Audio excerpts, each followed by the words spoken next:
Well, hello and welcome to the tennis podcast on this fine Tuesday, September afternoon. Less than 48 hours after our last podcast, we're straying dangerously close to Grand Slam Dailies territory. But it's good to be back. Matt is here. Hello, Matt.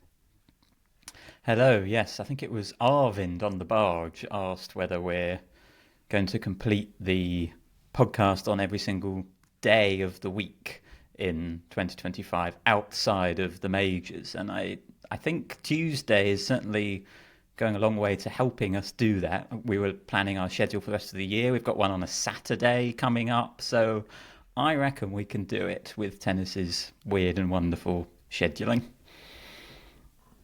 I mean, this might be us doing it right now. I feel like Tuesday is the kind of the most unusual day for us to pod. But here we are, David, committed as ever to having an annual existential chat about the Laver Cup. No, I'm not going to have it. I'm going to talk about other things because I've done 8 of them. Okay. Well, our first item in the agenda is Laver Cup, David. Fine. So I'm going to avoid the existential chat bit. Well, what have you got then? What have you got for us? Entertaining, well run, seemed quite competitive. Saw a couple of amazing shots, particularly from Carlos Alcaraz. That's about it, really. Okay, Team World defeated Team Europe 15-9, much to the delight of Team World and its new captain, Andre Agassi. The tournament this year, of course, being held in San Francisco, allowing for the single-use gag of Carlos Alcaraz visiting Alcatraz Island, which, frankly, let's all be honest with ourselves, we all enjoyed. It was clinched, the title, by Taylor Fritz for Team World, the ultimate Laver Cup Team World servant. He beat Alexander Zverev, of course. To clinch the victory, if Zverev had won that match, it would have gone down to the deciding doubles because, of course, of how the points are structured and the ratchet system of how points are awarded, with the most being awarded for wins on the final day of competition. David's dispensed his takes onto the people. Matt, what have you got? Well, it was funny. Laver Cup being in that time zone was kind of a test, I suppose, of how much I wanted to watch it, because I think it was starting most days at about 9 p.m. here in the UK, and I watched what was available to me before my bedtime. I didn't stay up specially to watch Laver Cup, but what I watched, I enjoyed. I have to say, as I always do. I always like the event in the moment. I think it looks good. I think the content that it produces is really entertaining. I find it quite frustrating that here in the UK we watch it on TNT now, and they go to ads during the changeovers. The best bits. Which for me are some of the absolute best bits. And then, I caught up in the morning and watched, highlights and enjoyed what I saw. And what I saw was packed crowds, Carlos Alcaraz doing, mostly Carlos Alcaraz things. There was one moment where he got taken apart by Taylor Fritz in straight sets, which was a very un-Carlos Alcaraz thing. But he also was in a bit of a nose strip era, and I think not feeling particularly well for the first couple of days of this event before sort of turning it on the final day. Didn't it? Because he was sort of separating himself a bit from everybody else because he was clearly a bit ill. But that meant sort of less Carlos Alcaraz hanging out with other tennis players and being a vibe content, which was a shame. Yeah, which is a lot of what the Laver Cup's about. Yeah. I think I enjoyed the slightly freshened up nature of it with the new captains this year. I think Agassi in particular was really into it, and the bits of advice that I did see him giving, I thought was really kind of insightful. Yannick Noah had a had a different approach to captaincy, should we say, taking it a little bit less seriously, I think, on the whole. But, I think that was needed for the event to get those new captains in to freshen it up. I also don't really want to go into the whole what does it mean thing. I feel like we've done that chat to death. I think it's a pretty unique event in the tennis calendar.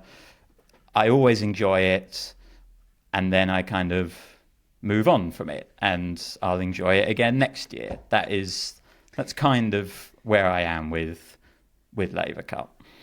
Yeah, look, I'm not desperate to get into it either, and we're not going to. It's only the fact that you sort of just inevitably, by being on social media at all during Laver Cup time of year, get exposed to the sort of very aggressive propaganda takes of people that are just desperate to convince you and gaslight you into how meaningful this is, and it just riles me up, and it makes me want to sort of pop back. But we've had 7 previous Laver Cup podcasts on which to do that, and it ends up me being kind of more negative about the event than I really want to be. I just don't think that Carlos Alcaraz losing that match to Taylor Fritz means absolutely anything in the actual sporting world.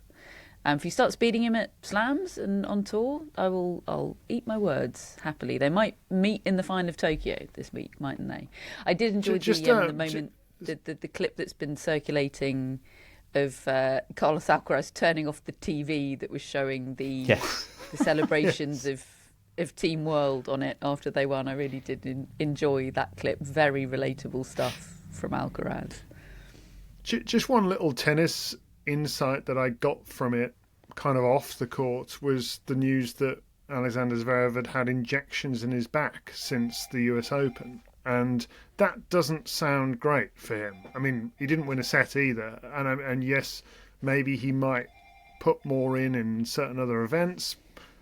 He looked like he was trying hard to me, and he's way short. And if his back's a problem, then that's kind of new, isn't it, in his career? I mean, he had that very serious ankle injury, but usually he's a bit of a physical kind of monster, really, in terms of his ability to just keep on going. But yeah, I did see a stat about his first serve percentage being quite considerably down on his average, which would all check out, wouldn't it? And that high first serve percentage is one of the kind of the bedrocks of his game, isn't it?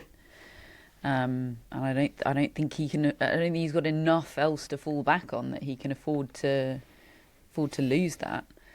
Okay, well, those are our takes dispensed. Let's hear, shall we, from somebody who was there in San Francisco, taking in the Laver Cup, and has sent us some reportage from the ground in San Francisco. It's a brilliant voice note from The Athletic's Matt Futterman. Hey there, friends. Greetings from California. Sorry if I sound a little fuzzy. I didn't travel with my fancy new microphone. It's a little heavy, and you know my rules about limiting myself to hand luggage only. Anyway, we'll make do. I don't share a lot in common with Patrick Rafter. I mean, we both like a lot of the same things. Tennis, surfing, beer. He just handles all of them better than I do, I'm pretty sure. But we both came to the Laver Cup with the same attitude, I think. We traveled from opposite directions with the same level of skepticism. It was his first go-round as vice captain. It was my first go-round as a reporter on assignment at this event that is still searching for its identity. The Ryder Cup of tennis is fine for PowerPoint presentations when you're trying to raise money. It's not great when you're 8 years into a venture. Plus, I've been to the Ryder Cup. It's deadly serious business. Maybe too serious. But it is serious. This is not quite that. The day before the start of the Laver Cup, everyone involved, especially Rafter, had the air of the misbehaving boys at elementary school on a day when a substitute teacher is running things. Irreverent doesn't begin to describe it. It was just a bunch of goofing off. It wasn't clear if many of them even knew the rules, or how or when the lineups got selected. They were all acting like they were too cool for any of this, even to learn the rules. Rafter announced that his team wouldn't be selecting the matchups on Saturday, completely unaware that is supposed to be kept under wraps for strategic reasons till after play ends on day one. Oops. Frankly, I was wondering why I had flown across the country for what showed every signal of hitting and giggling. If they didn't care, why should I? Should I just bail? I went for a run on the San Francisco waterfront Friday morning. It's one of the most beautiful harbors in the world. There was the Golden Gate Bridge and the hills of Marin County. That helped my spirits. Then the ball started to fly at noon. Almost instantly, everything changed. Very quickly, it became clear that these players can't really help themselves, even when they feel like they're too cool for something. If there's something on the line, they compete. It's like oxygen to them. Suddenly, they're flying off the bench. Taylor Fritz and Carlos Alcaraz were hovering over their teammates, giving all kinds of advice. I plugged in my headphones to listen to the constant stream from both benches. It's one of the master strokes of this event. Listening to players talk tennis with other players and pump each other up in real time. And since they have to sit and watch most of every match, it's not the sort of thing you can really fake for 7 hours. That was my gateway drug, and it didn't take long before I was totally hooked. And so were they. They definitely weren't faking when they exploded off their couches when Alcaraz hit the most ridiculous drop volley in the history of drop volleys. He drop shotted a guy standing at the net 6 feet away. Alex Mickelson is long and pretty fast and never had a prayer of getting to the ball. It's pure genius. Look, I really wish this event had women in it. I've always thought that was a big missed opportunity for Federer, who dreamed up the whole thing with Tony Godsick, his business partner. 4 men and 4 women on each team and mixed doubles would be really cool. Other than that, I can't say I have a lot of negative notes on the Laver Cup. I'm as surprised as anyone to be saying that. I feel like they have made so many great decisions. And seriously, who actually cares what I think? There were 18,000 fans paying a lot of money, packing the Chase Center for 5 consecutive sessions. And it was packed, even during the day on Friday. This wasn't one of those sellouts where people buy tickets and only come to a couple of matches. Just like it did for the mixed doubles at the U.S. Open, the market speaks loudly in favor of some innovation in tennis. And I hope the folks who run the traditional tournaments are paying attention. I'm totally sold on best of 3 with match tiebreaks for the third set. I want them everywhere now except the slams. But talk to me in a couple of years, because I might want them there too. It's very simple. The tension gets turned up quickly and never stops rising, unless the player who wins the first set runs away with the second. In the traditional best of 3 format, there's a fight for the first set, and then there's really only one player with much on the line in the second. With a match tiebreak looming, the player who won the first set really does not want to lose the second. It's actually a terrible, terrible option, especially losing it late. And when that happens, it's game on. The whole thing is on the line in the next 10 minutes. There's no lull during the first half of any set, especially a third set. Also, at this level, anyone can win a set of tennis against anyone else. Then there's the tiebreak, which is basically a coin flip, unless Aryna Sabalenka is playing it, of course. I loved it. I was very aware that when I stepped away to do an interview or grab food or go to the bathroom, that I might very likely be missing something that felt important. That's different.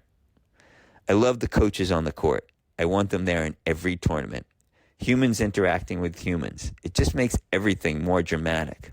Who knew? And as I mentioned before, the ability to hear what they are saying is fascinating, even if they don't have much worthwhile to say. Maybe especially if they don't have anything worthwhile to say. Early on, it was clear that the fact that Yannick Noah barely watches tennis and didn't even bother meeting with or talking to half his team before the week started was a pretty big handicap. He was at the top of the too cool for school list before the action got underway, and even on Friday when play started.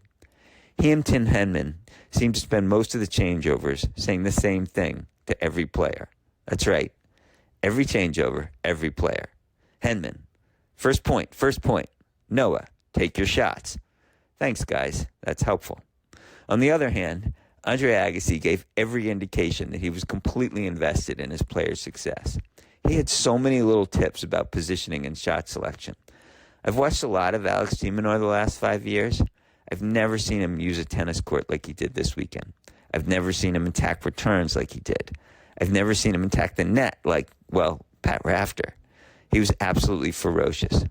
I was sitting with Federer at one point when de Minaur ripped a forehand. He didn't have that shot when I was playing him, Federer said. Likewise, Fritz didn't just try to hang in baseline exchanges with Alcaraz. He stepped in and attacked them when he saw a chance. He took the ball early and then chased his shot into the net over and over and over.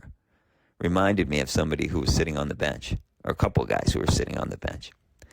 I even liked the thing I thought I would hate, the graduated scoring system.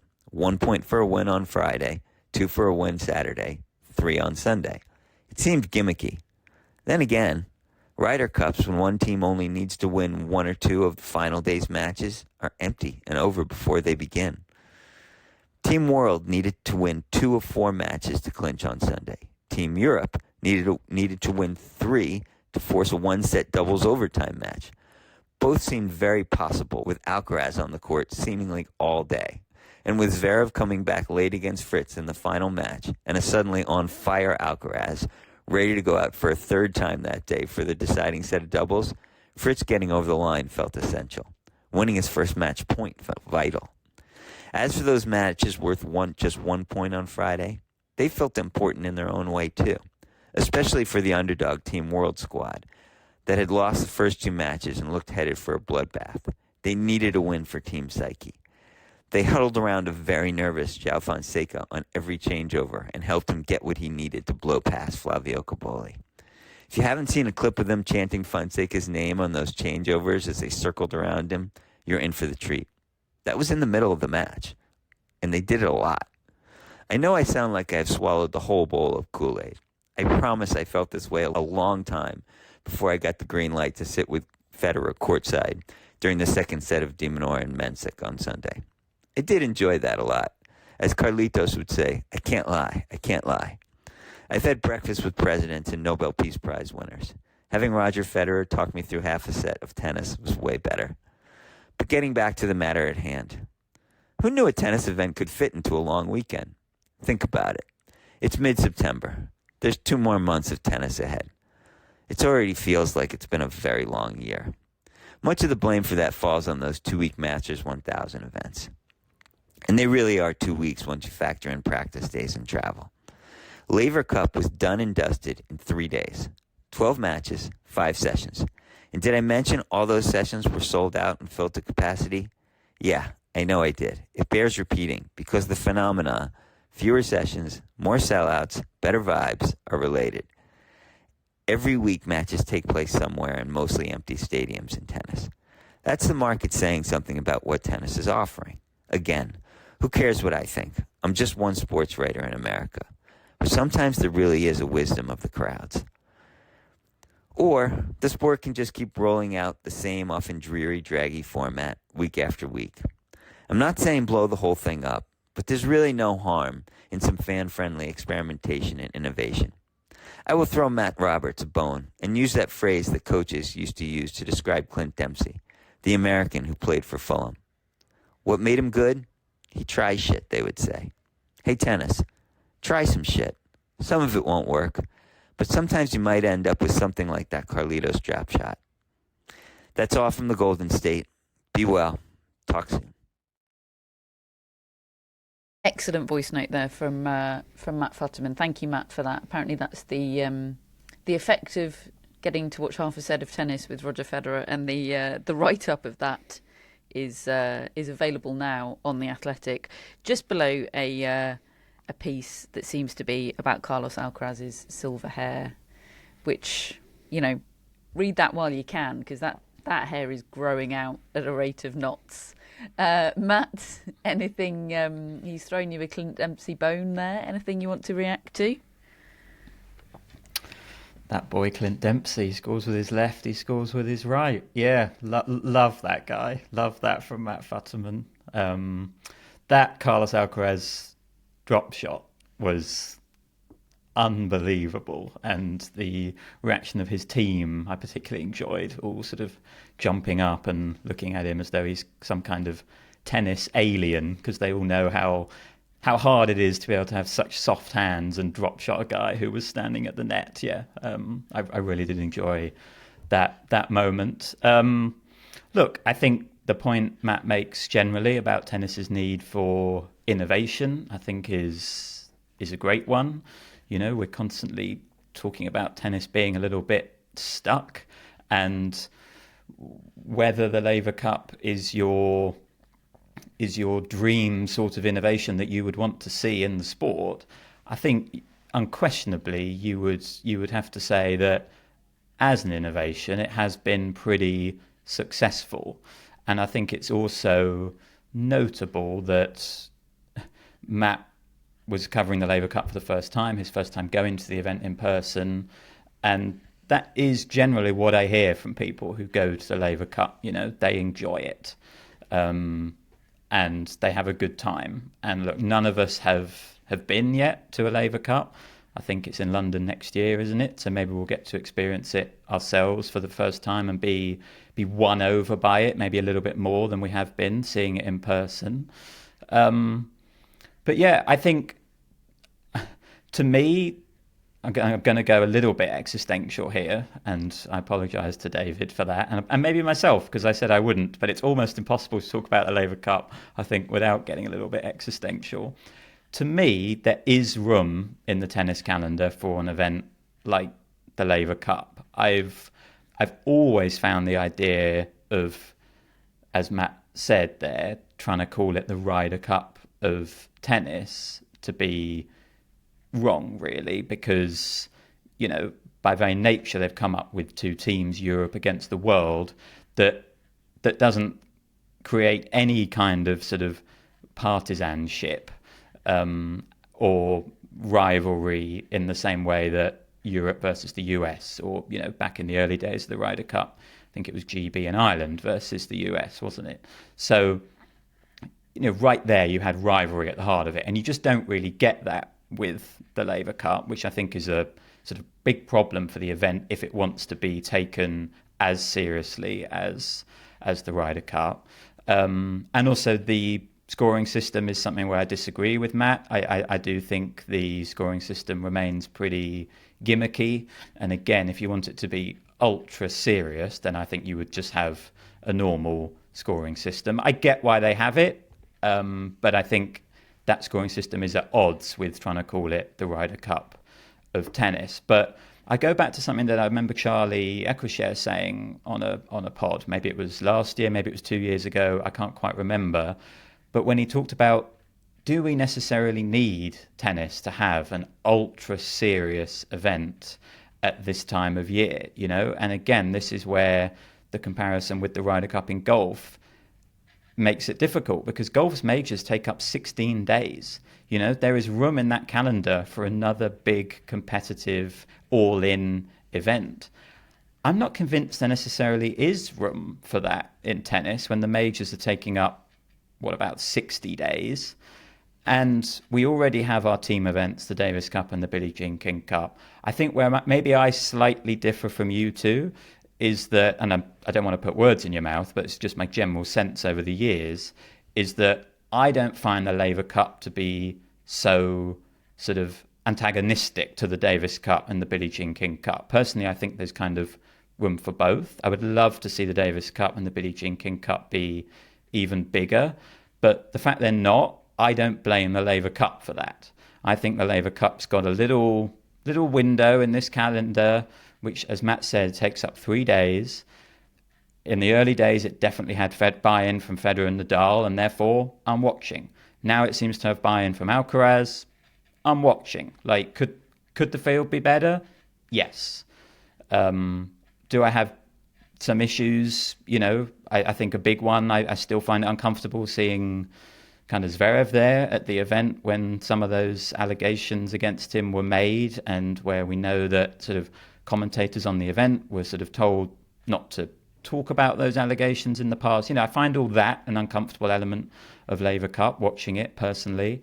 But I think there's space for it in the calendar. I enjoy it in the moment. It doesn't I'm not thinking about Laver Cup matches when I come to sort of review the year personally, but people seem to enjoy it. And overall, I think it's a sort of well-run event. But I do share your takes about please stop ramming it down my throat that this is like a mega important event in the tennis calendar, because it's not, and structurally I don't think it will be without some pretty big changes. But the players buy in, I think, with their captains on the side and their teammates on the side. I've never thought it was hit and giggle.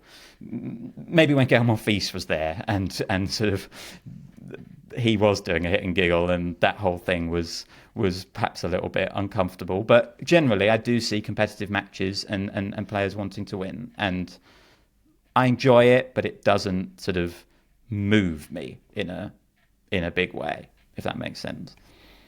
David?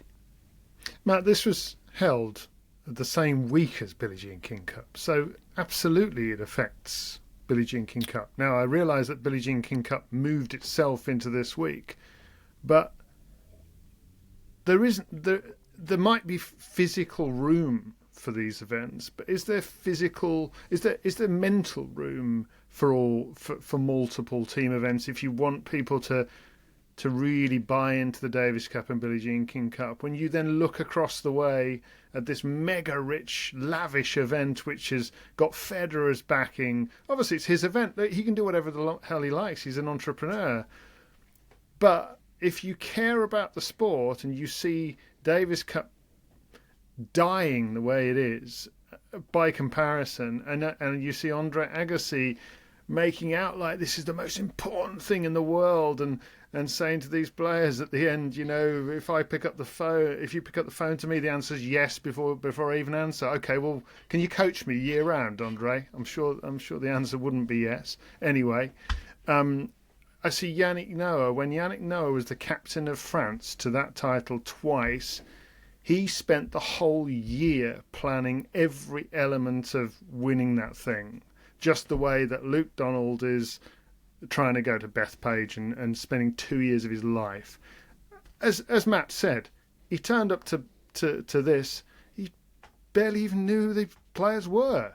You know, I saw the press conference afterwards. They weren't bothered at all. They had a lovely week, which is absolutely fine. And I think that is the way to view the thing.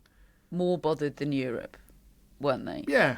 And I'm sure that was a sort of top-down I do think thing. I do think you're right. The way to enjoy it is to just enjoy it and stop trying to look for meaning and comparing it. And fine, I'll ignore Tony Godsick or whoever it might be saying that it's the Ryder Cup, because it's clearly not, right? But as Matt said, there's thousands and thousands of people turning up and having a lovely time.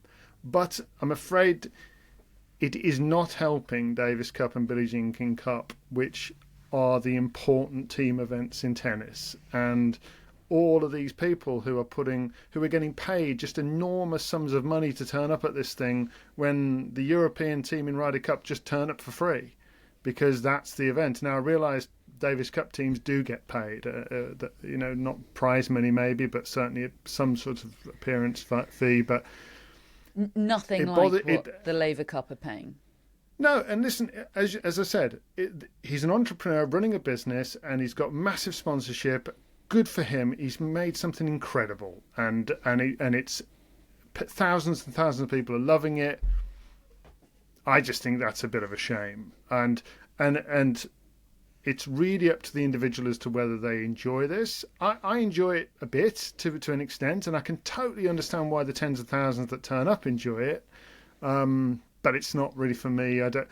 I'm just not that. I'm not moved by it, and I'm pleased for the people that enjoy it, and I'm quite happy to move on. I just wish something could help the Davis Cup and the Billie Jean King Cup. And you may well say, well, that's not Roger Federer's responsibility, and it's not.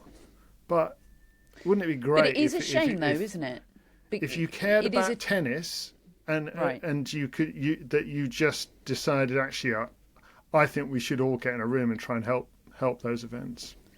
You know, Roger Federer doesn't really get out of bed for anything in tennis that's not the Laver Cup, and I know he does genuinely believe in it and in the value of it. But that is, you can't disentangle that from the fact that he is commercially invested in it, and that does seem to be what he cares about. You know, it's access to Roger Federer, from what I can gather from people that are trying to get access to Roger Federer to promote other parts of the sport, the ATP, whatever might be going on. It's, I'll only do anything, or I'll only consider doing anything if there's promotion for the Laver Cup involved. And look, that's good, as you say, David. That's good business. If if all he's interested in is business, good luck to him. That's fine. He can do what he likes. But I do find it disappointing, and I think undoubtedly the event is a tremendous success. But I kind of think whatever Roger Federer's value and sheen in tennis is so high, and will continue to be so high, that I kind of think whatever he was putting himself behind would be a success. Like, it's got the people and the sponsors and everything involved in it because of Roger Federer. And I don't know, like, imagine if just a fraction of that was put towards something other than the Laver Cup. It just doesn't. I find it a great shame from a Federer point of view. Can I just come back on the Davis Cup and Billie Jean King Cup point a little bit? Because I take that point. It was in the same week as the Billie Jean King Cup finals this week. As you said, David, that was a choice from the Billie Jean King Cup finals to go with that week. They've not been in direct competition before. I think the Davis Cup and the Billie Jean King Cup, or Fed Cup as it was then, were in decline way before the Laver Cup came along, way before. I really struggle to see the ultimate connection, really. I know they're team events, but then we don't talk like that about the United Cup. We don't watch the United Cup and say, oh, this is in direct contrast, and attack it every year because of the Billie Jean King Cup and the Davis Cup. Like, to me, there are much bigger factors as to why the Davis Cup and the Billie Jean King Cup have been reduced in significance than the Laver Cup. I think one of them Matt has touched on in his voice note, the 2-week Masters events. I find them way more egregious and way more disruptive to the whole tennis ecosystem than 3 days of Laver Cup. Players are tired, and the incentive to play a big Laver Cup weekend where they get big prize money and it's only 3 days and it's a short format, I totally get why they're playing that. I totally understand it. It's also a different type of team event. It's not country against country. It's star driven, and I just don't see it the same way as you in terms of the competition between Laver Cup and Billie Jean King Cup and Davis Cup. I'm never watching Laver Cup thinking, oh, this is terrible for the Billie Jean King Cup. I mean, there isn't even a women's version of the Laver Cup. I agree with Matt. It'd be great if there was. You've got to say it was terrible for it last week. I know that was Billie Jean King Cup's choice to move itself, but it was swallowed by the Laver Cup in terms of oxygen. It was. I mean, I went on the tennis channel website, tennis.com. I think they were showing both events, and they had basically no coverage of the Billie Jean King Cup and total coverage of the Laver Cup. So yes, in that sense, but that was the Billie Jean King Cup's choice. All stakeholders in this thing, and just where does that, for example, where does that leave your originals? I believe the reason that the schedule at this time of year, the reason that we're all here on a Tuesday and events are starting on a Wednesday, is to provide time for players to get from Laver Cup to ATP events starting this week. Like, that's the tour moving for Laver Cup in a way that they don't for. But is that Laver Cup's fault? And No, wouldn't you say that's the tour's fault for not buying into the Davis Cup and the Billie Jean King Cup? Yeah, but I would say that I think it's a Roger Federer effect. Like, I honestly think that he can just sort of click his fingers and get people to do whatever, and I just resent that some of that isn't going towards the stuff that really, really benefits tennis. And maybe that's not on him, but I kind of feel in between the both of you. I don't quite. Oh no, feel we've gone existential. Yeah, I don't quite feel the sort of direct Laver Cup takes away from Billie Jean King Cup and is and Davis Cup and is a threat to them, sort of in quite the same way you do, David. But I also don't think that. I mean, there's just too much tennis, isn't there? There's just way too much tennis. Like any extra thing on the calendar is like there's just not room for, and there's not room for the stuff we've already got. Like Six Kings, go away. Anything that comes along with like loads of money behind it is going to take away from the existing tour tennis that we're trying to care about, because there just isn't enough Carlos Alcaraz to go around for all this stuff. Good point about the 2-week Masters 1000s, though. Absolutely, it just feeds into an overall sense of frustration to me that the important stuff isn't really looked after. And then such a massive amount of investment is made in this, and again, it's his own product, but it's made to seem so much bigger than it is because the best photographers are being bought and paid by the event to put out as many pictures as possible. The best videographers are hired to put out as many clips as possible. Good luck to them, but it's a bit like PR against journalism. It's just not quite right to me. It's a shame. Okay, well, that was part one of the show, us not having an existential chat about the Laver Cup. Join us in part two when the plan is to have a chat about the tour events that have happened this week. Who knows what will end up happening, though. See you on the other side. Welcome back to part two of the tennis podcast, where we're going to try and talk about tennis. Let's start in Seoul and the WTA 500 event that was happening there over the last week, won by Iga Swiatek. She beat Ekaterina Alexandrova in a fantastic final, 1-6, 7-6, 7-5, hung right in the balance right the way through to the end. It's her 25th career title, Swiatek, and that is from 30 finals played. Finals Iga Swiatek is an absolute beast. She had to play her quarterfinals and semi-finals on the same day. They had a lot of rain in Seoul last week. I think she won bagel sets in both of them, Swiatek, including one over Barbora Krejcikova. Krejcikova herself had quite a week. She saved match points to beat Emma Raducanu in an extraordinary match in the second round. It was a fun week in Seoul, wasn't it? And it feels, David, like the Iga Swiatek assault on year-end number one is happening to me.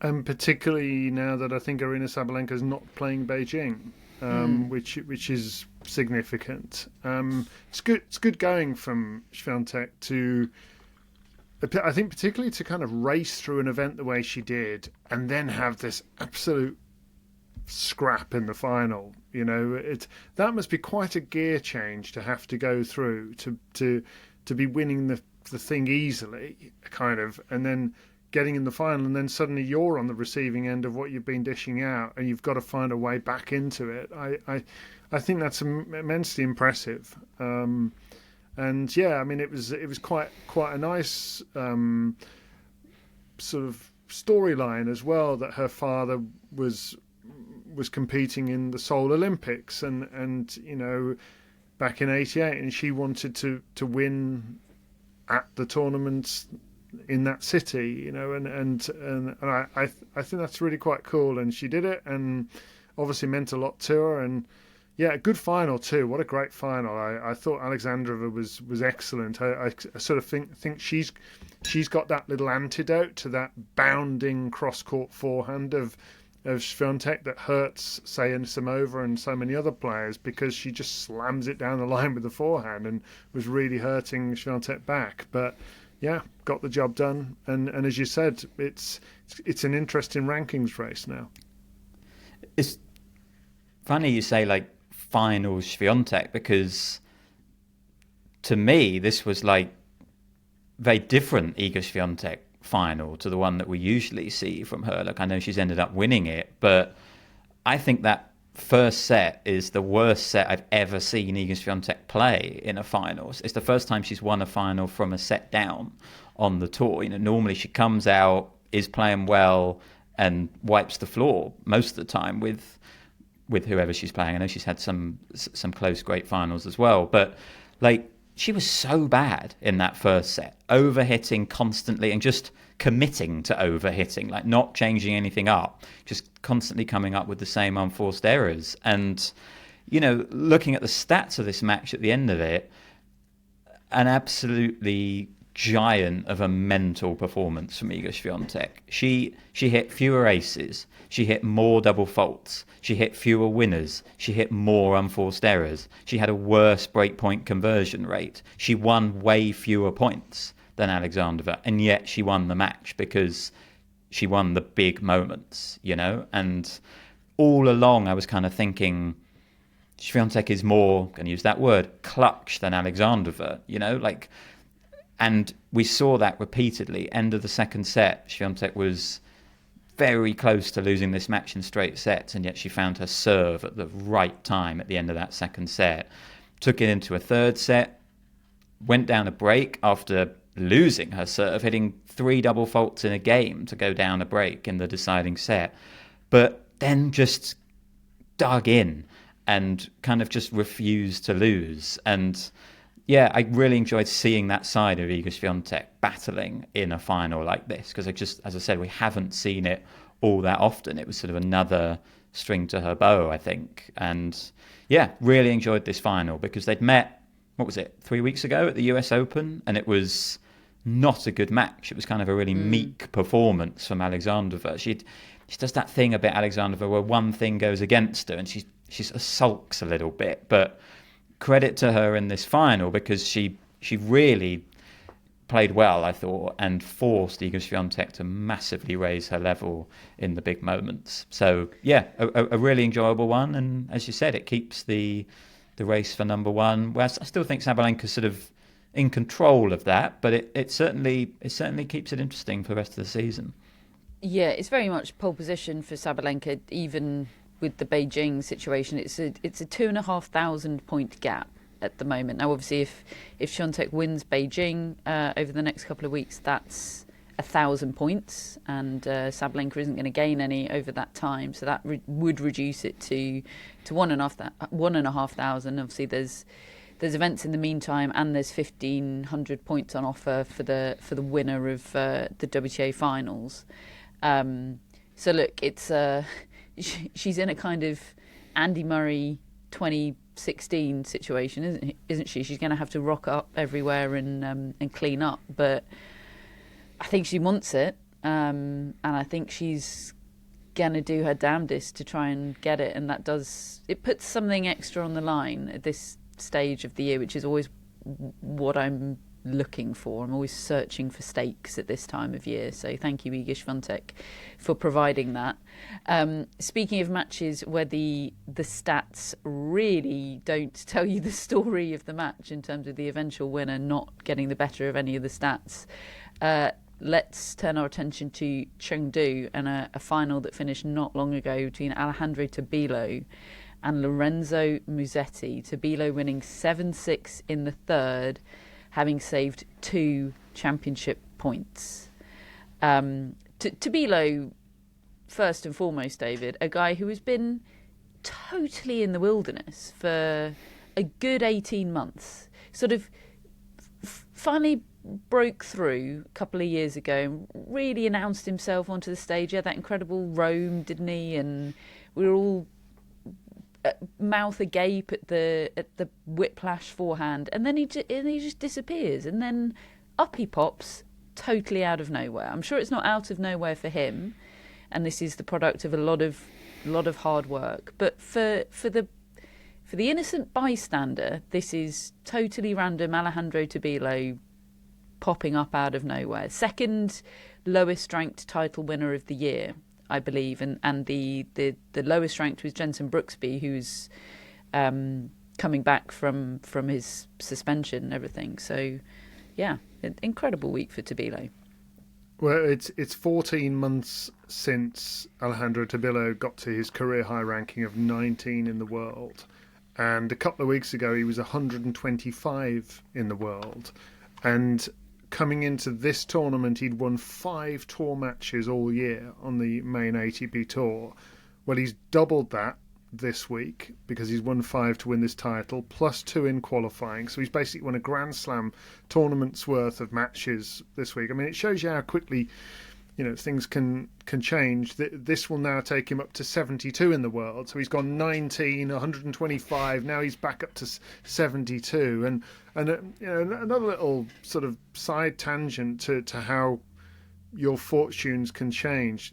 A couple of weeks ago, he played against Juan Manuel Cerundolo in the final of the Challenger in Guangzhou, the Tabilo, and Cerundolo was outside the world's top 200 a year ago.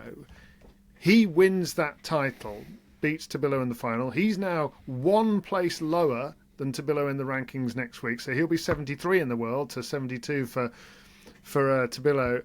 And in the quarterfinals of that Challenger, Cerundolo was a set and a break down against Britain's Dan Evans, who, if you go back 2 years, he was 27 in the world. He's now 152 in the world and going around these tournaments trying to get his ranking up. And he's a set and a break up. He's finally getting some form going and his wrist gets injured. And he's just told me today that he has been told by a specialist he's got to put his wrist in a cast for the next 4 weeks. So he was convinced going to Asia he would come out of that as a top 100 player again, given the way his form was coming back to him. And you just don't know when injury is going to strike, and particularly as you get older as well. But then you see these situations like Tabilo this week. I mean, the look in his eyes and the look on his coach and his girlfriend when he won that title today on the court. I mean, that makes it all worthwhile. That's what they're all after. And then suddenly you get this 40 place ranking jump.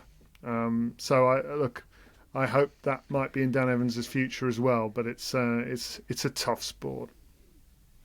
And by contrast, Matt, Lorenzo Musetti, pretty bereft after that defeat. He's lost, I think, 5 finals in a row now. This had kind of passed me by a bit, the title drought for Lorenzo Musetti, because it's been all upside really for Musetti, hasn't it? Okay, the hard court progress is still coming, but it does seem to be happening. But his career trajectory has been all upwards for the past few years, and yet he seems to have this title/final problem. He hasn't won one since 2022. Yeah, a guy of Musetti's talents and his peaks in terms of his performances at the Slams and the Olympics, to only have 2 titles to his name, like nowhere near enough, really. I think he's slightly found himself in that space where, he's so good on clay, but he's playing kind of the biggest events on clay, and therefore winning the title is tough. We've seen him lose to Carlos Alcaraz this year on the clay a couple of times, for example, and he got injured during the South American clay court swing.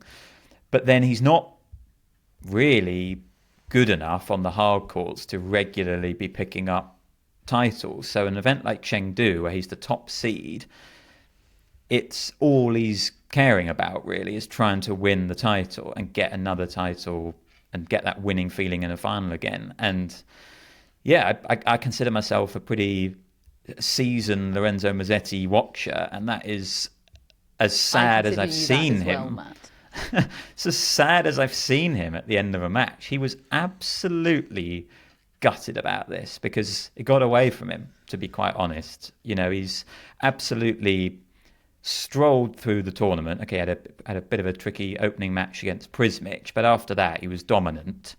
Really just a joy to watch in the semis against Shevchenko. And it just felt like this was his time to get the title, get the confidence. But you could see right from the start today he was a bit more tightly wound, a bit more stressed, I think, because it was the final. And he goes a set down, Tabilo's serve really drops off in the second set, and Musetti takes advantage of that, and you're thinking, okay, right, this is where he maybe takes over. But credit to Tabilo, because he upped his serve again in that final set, and it actually became the sort of match I wasn't expecting, really dominated by serve. You know, you think of these two guys with their sort of crafty games from the back of their court and not necessarily big servers. But he had the 2 championship points, Musetti, on Tabilo's serve, and Tabilo saved the first one brilliantly. Big serve, big winner.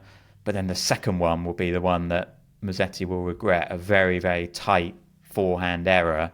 Then it goes into a tie-break, and Musetti gets 4-1 up in that final set tie-break, and he loses it from there. And there's just a slight sense of, like, does he need a little bit more bottle? You know, I kind of think that, I've thought that in some of his big matches against the very best players. I kind of think he's living with them for a lot of it, but does he have just that little push that a lot of them have? And maybe he just doesn't quite. Certainly not when he's not on clay. And I think just that got a little bit exposed today. And yeah, he's gutted. Ultimately, getting to a final on a hard court, it all helps his bid for Turin, which I know is his sort of big goal for the end of the year. But he really wanted that, and that was a gutting blow not to be able to win it. But credit to Tabilo, as you said. The other stat I found amazing. He won a final set tie break in the first round of qualifying, and then he won a final set tie break in the title match, the final. Like, talk about those sort of sliding doors moments of a career right there. And yeah, he's definitely way better player than his ranking as David's described. But yeah, I think definitely another one that got away from Musetti, and he's going to want to get that title drought over soon. If the video of sad Musetti during the trophy ceremony clutching the little panda under his arm, if that pops up on your feed, just only watch it if you're feeling in a stable emotional place, I would say, because he looks so sad, and the little panda's poking out, and over to Hangzhou and the ATP 250 that happened there, won by Alexander Bublik, his 4th title of the year. That is the 2nd most behind Carlos Alcaraz. Obviously, that stat comes with the caveat of Yannick Sinner having been on the sidelines for 3 months of the year. But still, this is by far the career best season of Alexander Bublik. He's won a title on every surface. All of those titles have come in the period since June. And I think he's now up to 16 in the world. Alexander Bublik, ladies and gentlemen. David, your takes? Yeah, I mean, I suppose he's won the Casper Ruud type titles rather than the Yannick Sinner type titles in order to amass that number. But listen, that's being churlish and unfair, because it is a fantastic run this year that he's been on, and it shows because he's not out of the equation for Turin. You know, he fancies it himself. I mean, he's got some way to make up. He'd have to have a serious run at one of the big events coming up, but it's not out of the question. You know, with his game as well, he's the sort that can hurt people and can win big matches, and he doesn't look like he's out on his feet. You know, he looked quite energetic at the end there, and I like the fact that he's kind of brought it throughout the last 6 months, really. It's not just a couple of weeks run that he's had, and he's done it on all these different surfaces, as you say, which is quite interesting that his game works on them all in that regard. Fair play. Beat Valentin Royer in the final, 2 tie-break sets. He's 24, is Royer. He's come from nowhere for me in 2025. I first became aware of him when he beat Tsitsipas at Wimbledon. I know that was via retirement, but he seems to be sort of increasingly popping up and being relevant. And obviously, this was a a career best result for him on the ATP, and he looked pretty gutted afterwards as well, didn't he? Bublik for Turin, Matt, does it feel possible? Well, I think it does because of a couple of the guys ahead of him. Look, we know Jack Draper's shut his season down, and I don't know whether Novak Djokovic is going to play. I mean, I saw today that he's committed to playing in Shanghai. He also said he's going to play Athens, didn't he? Which the final of Athens is the day before the start of the ATP finals, so that would be quite a lot of tennis to pack in to that portion. So that remains to be seen. But Bublik is currently 12 in the race. If you were to take certainly Draper out, so he's effectively 11 in the race, and if you take Djokovic out, he's 10, and he'd need to probably win another title or certainly be very consistent for the remainder of the season, keeping going deep in some of the big events. But there are still a lot of points to play for, and he would be a fun element to add into Turin because,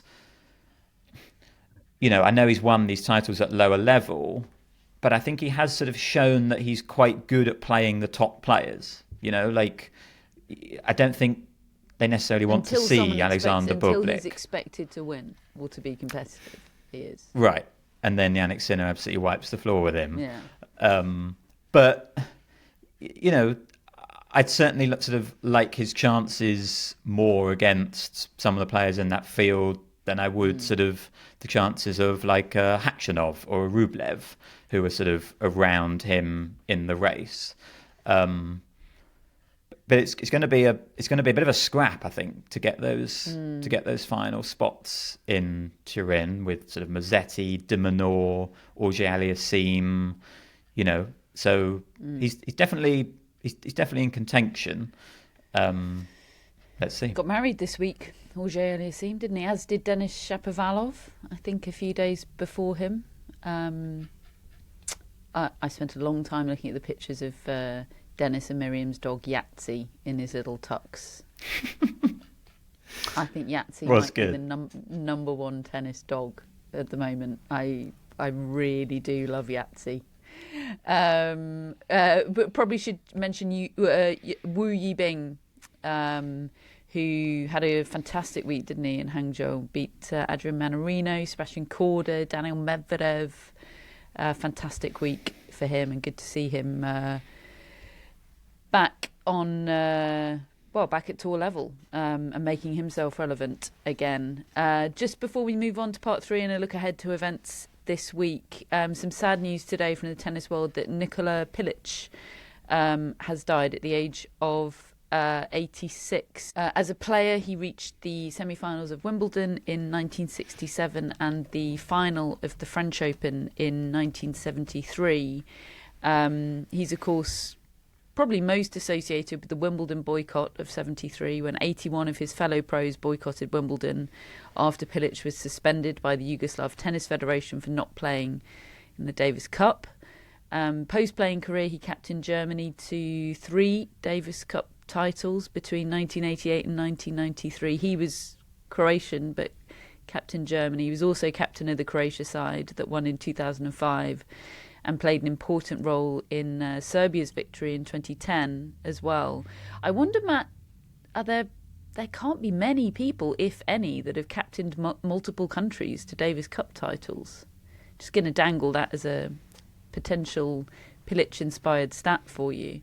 He was one of Novak Djokovic's first coaches, and Djokovic has described him as a tennis father. And Goran Ivanisevic wrote on Instagram, "Thank you for everything, Nico. We have been through a lot together, laughed and cried together, argued some, but I know that without you, I would never have done the things I have done." David, you would have met Nikki Pilić, maybe? Yeah, crossed? a couple of times. I mean, a formidable character and just a great tennis mind and sort of businessman as well.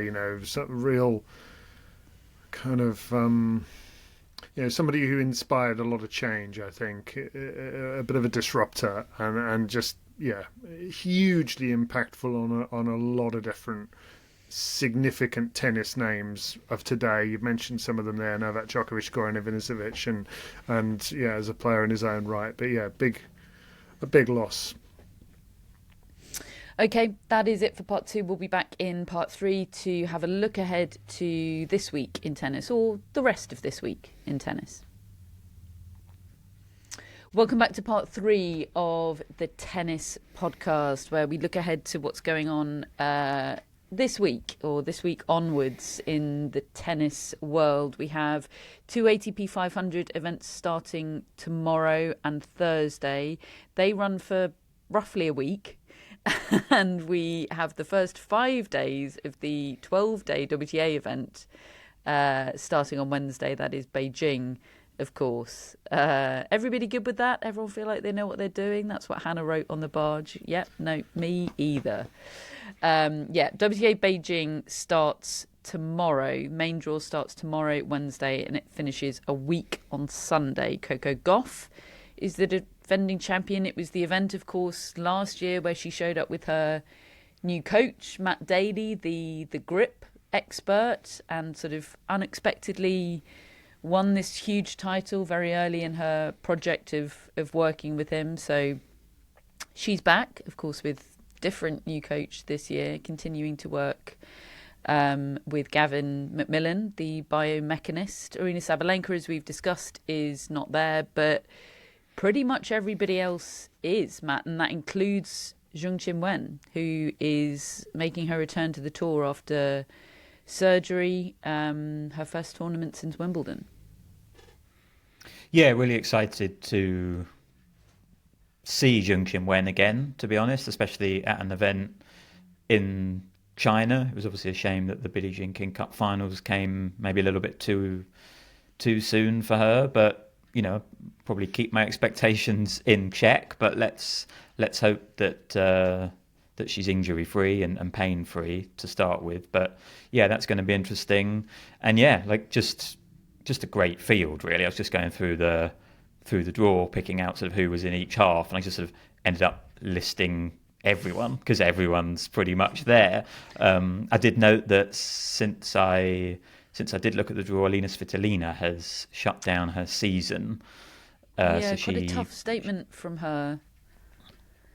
Talking about how she hasn't felt herself for a little while and needs time away, really, and time to rest and she not said, be on tour. I'm not in the right emotional space and I don't feel ready to play, so I'm therefore ending the season here. Over the years, I've learned a lot about this sport. It isn't about money, fame, or rankings. It's about being ready to fight and give your all. Right now, I'm simply not at that at the level mentally or emotionally to do that. Wish her well. Yeah, so she's a big name missing, and no Sabalenka, as we said. But otherwise, great field, and just really interested to see so many players. Coco Gauff, how much has changed, how much has improved in the last few weeks, where I'm sure there's been some time away, but also some work on the game. Can Iga Swiatek keep it going and keep up this assault on the number 1 ranking? We've got Anisimova back in action after the US Open final. It's just a lot of things to be excited about. And Boko, I saw name in the field that really sort of lit up, because obviously we didn't really get much of her at the US Open with her tough draw against Krejcikova there. Osaka is really one of the higher seeds now, so that's kind of a sort of new position for her as well. So a lot to be excited about. I think it's a drawn out event. I don't really understand why it's going on for as long as it is, and there's going to be a lot of nothing, I think, probably. But you've got the men's event there as well, running not quite at the same time, but at the same venue. I've already seen some practices where Yannick Sinner's been on court with, I think, Raducanu and Zheng Qinwen. So that's always, it's like a combined event, but not a combined event, because it's, the men's event is a 500 and this is 1,000. So again, another sort of scramble the brain and the mind trying to understand tennis. But the headline is a lot of good players in Beijing, and it's going to be a good watch. Yeah, the men's event starts on Thursday and finishes on... Anyone want to guess? David, do you want to guess when it might finish? Pick a day. Tuesday? Wednesday. It finishes Wednesday next week. Alcaraz is the defending champion, but he's choosing not to play there. He's playing in Tokyo. I assume there was a bigger appearance fee check in Tokyo. That I can only assume. Yannick Sinner's the top seed. He, of course, lost in the final last year to Alcaraz. That incredible final, incredible tie break. De Minaur, Menchik, Khachanov are all in Sinner's top half. And then Zverev is the second seed in the bottom half with Musetti, Medvedev, Bublik and Rublev. And Rublev plays Kaboli in round one. What a first round match. And of course, there's a lot of excitement about, whether Yannick Sinner's going to have incorporated all this variety into his game that he was talking about after that US Open. He seems mostly to have been doing serving practice, doesn't he? Yeah, a really a lot interesting, of work on his serve. Really interesting video of a drill that he was doing where his coach was standing behind him with his racket, and he sort of wasn't allowed to put his arm back and hit that racket. So a lot of sort of little technical changes that maybe we won't notice, but a lot of work going into that shot, which has let him down a little bit. Other than the Wimbledon final, it's been a bit of a problem for him in the matchup against Alcaraz over the last year. So yeah, intrigued to see that shot. So that's Beijing ATP. There's also a ATP 500 event, as we said, in Tokyo, which is where Carlos Alcaraz is playing. He is, of course, the top seed. He's joined in the top half by father-to-be Casper Ruud. Did you see the funny press conference quote from Ruud about being asked about his fiancée being pregnant, David? No. He said, well, I didn't play Wimbledon, so I had some time on my hands. So made a baby. Taylor Fritz is the second seed. He opens against Gabriel Diallo, joined in the bottom half by Humbert, Rune and Mahatch. So potential for a Laver Cup rematch between Alcaraz and Fritz in the final. Artifice is the defending champion. David, happy memories of watching Tokyo for you last year, but he's not in the field, which is a good thing. We don't want Artifice coming back from this injury too quickly. I was worried when you said he's the defending champion. He's not defending, thank goodness. Stay in bed, Arta. Main draw of this, David. When does this start and finish? This is a fun game, isn't it? I haven't got a clue. Name some days. It starts on Wednesday. Thursday. It starts on Wednesday tomorrow. When do you think it finishes? Oh, a week on Saturday. No, Tuesday. Wednesday to Tuesday. So Beijing women's is Wednesday to a week Sunday. Beijing men's is Thursday to Wednesday, and Tokyo is Wednesday to Tuesday. When are we doing Enjoy the podcast? The tennis, everyone. Right, this is how we're going to attempt to navigate that absolutely absurd tennis schedule. We have our next podcast is a live Q&A show for friends of the pod tomorrow. That is at 8 p.m. We'll be live on YouTube. For friends, it'll also be available as a podcast. If you'd like to join us for that and you're not yet a friend, then of course the link is in our show notes. We also have our next edition of Tennis Relived coming to you in the next week, next Monday, the 29th. And it is about Pam Shriver and, of course, features Pam Shriver as well as other very special guests as well. It's a show that we are incredibly excited about. It's been in the works for a long time, and we're very excited that it is being born onto the world this coming Monday. And then our main show will be back on Wednesday, the 1st of October, Wednesday next week, when some things will have finished, some things won't have. We think there'll be a good amount of tennis for us to talk about. We had a bit of trouble coming up with the podcast schedule for the next couple of weeks, but we've decided on Wednesday, and if you can't wait in the meantime, then we have 2 Friends shows coming your way. So there you go. Hello to our mascots, Phoebe, Maisie and Roger. Hello to our top folks and executive producers, Greg, Chris and Jeff. Shall we have some shout-outs, Matt? We have Anne Fitzpatrick from Dublin. Hello, Anne. Hi, E Anne. or no E? E. Ah, same church, different pew. So like Anne Kjothavong. And a bit Yes. like Anna Fitzpatrick, who was a Wimbledon junior finalist in 2007. Wow. Wow. What happened huh? to her? She got to the Wimbledon junior finals. That's about it. I think she had a little go on the tour, but she, I think, now works maybe at Loughborough University, sort of lecturer, I believe. So there we are. See, you did know. Yeah. In fact, you knew Quite a quite lot. a lot. LinkedIn's an amazing thing. Anne, thank you very much for allowing us And- to delve into David's mind palace. Anne says that she celebrated a big birthday in August this year and was chuffed when she stumbled upon the fact that she shares a birthday with Joao Fonseca. Oh, loved. I bet he has fun birthdays. You know what I mean? He called Taylor Fritz an idiot in a press conference the other day as a joke, because I think Fritz was winding him up. But I did find it quite amusing. Does Fritz understand jokes? Did he get that? I think he went along with it. Yeah. Okay, good. Thank you, Anne. We've also got Jane Bullman from, of course, New Jersey. Hello, Jane. All right, Jane.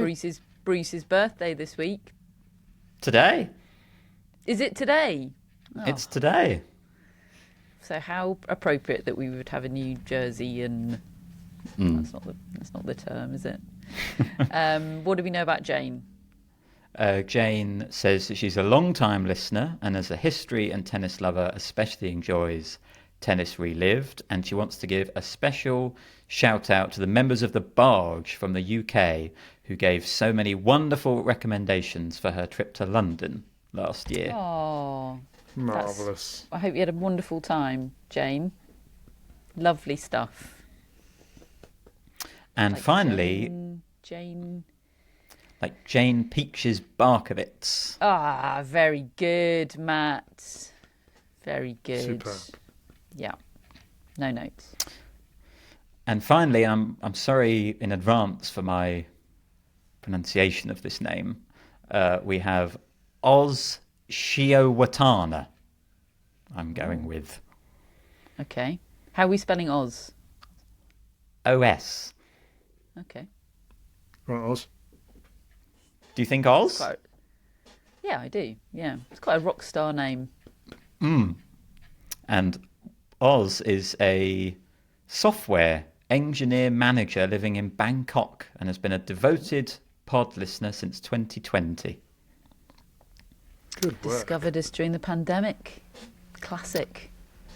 And this year completed her career Grand Slam in New York. Oh, Excellent. congratulations, Oz. Amazing moment. Thank you very much. I'm not even going to And- try and and- find a No. tennis Oz. I could just name some Australians. Give us a sensation for just. Just for fun. Well, we go the Oh, OG no. sensation. John I'm Millman. going. I'm going Duckworth. Duckworth. What's It's his first name, Duckworth David? You always O'Connell. struggle with his first name. Is it James? Yeah. I thought you'd deliberately said the Oh, I did. surname. Right. I did. Yeah. Because in my head I've got Jack, but he's a Coronation Street character from the 80s. I don't think Oz is going to understand that reference. But I hope you enjoyed it nonetheless, Oz. Oz, Jane, Anne, thank you ever so much for your support of the Tennis Podcast.